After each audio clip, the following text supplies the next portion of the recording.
In 25 years, I've witnessed a lot of changes in the body piercing world. A lot for the good, which have lowered the healing times and also increased the success rate. At the same time, I've seen a lot of bad things come and go.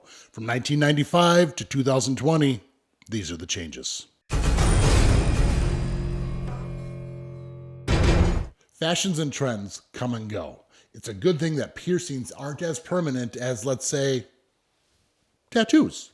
So that's what we're going to talk about, some of the different trends that have come and gone over the last 20 years. When I talk about the popularity of a piercing, I'm talking about the piercing that just overwhelms our social media. You see it everywhere, like the triple forward helix a couple years ago.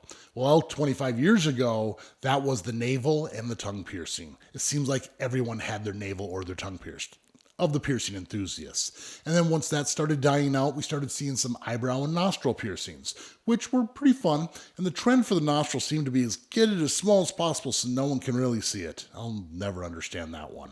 And also towards the late 90s, there was a lot of earwork, a lot of custom bent industrials, orbitals, and just large ear projects in general.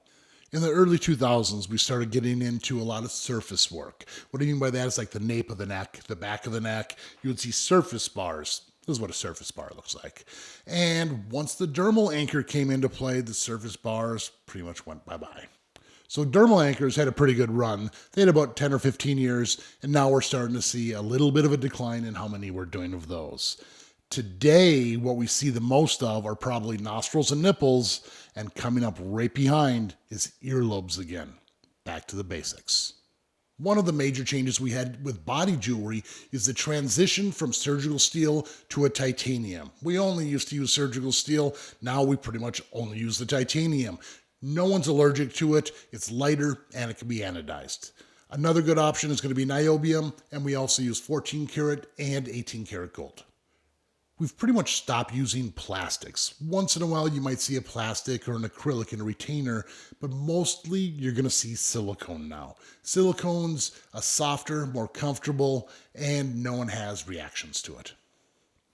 The next big change in jewelry would be the shapes. One of the main reasons we couldn't heal belly buttons back in the day is because they were all pierced with rings. Once we realized proper jewelry in a proper piercing makes things heal much better. No rings and nipples anymore, only the straight bars, only curved barbells and belly buttons, proper jewelry for the proper anatomy. As far as tops go, there are many more options, and these are the most popular things today. Large gem clusters, different types of gold, from rose gold, yellow gold, white gold, even mixtures of them. There's a lot more options today than we had in the past.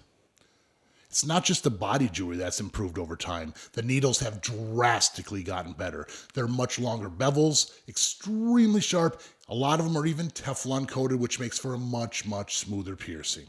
As far as changes go, the most extreme changes have happened with the Aftercare recommendations. When we first started, I think everyone told everyone to spin that ring, make sure you pick all the crusties off, make sure you clean it with soap and water and get that soap directly inside there. Well, if you have an up-to-date piercer who knows proper aftercare, they're going to tell you all this is wrong. Here's a list of a lot of the other products we've done in the past which have not worked out well for us. Bacitracin, Neosporin, rubbing alcohol, peroxide, witch hazel, tea tree oil, Vaseline, ear care solution, contact solution, a mild soap, antibiotics, antibacterial soap, baby soap, glyoxide, Listerine, Scope, and of course, sea salt soaks. As it turns out, all this is wrong. Less is more, people. Just a simple wound wash spray, wipe off crusties, and leave it be. Fashions and trends are different everywhere. What was the fashion or trend when you were most into your piercing? Let me know in the comments below. Again, give me a like, subscribe, ring the bell, keep putting holes in your body, and we'll see you on the next video.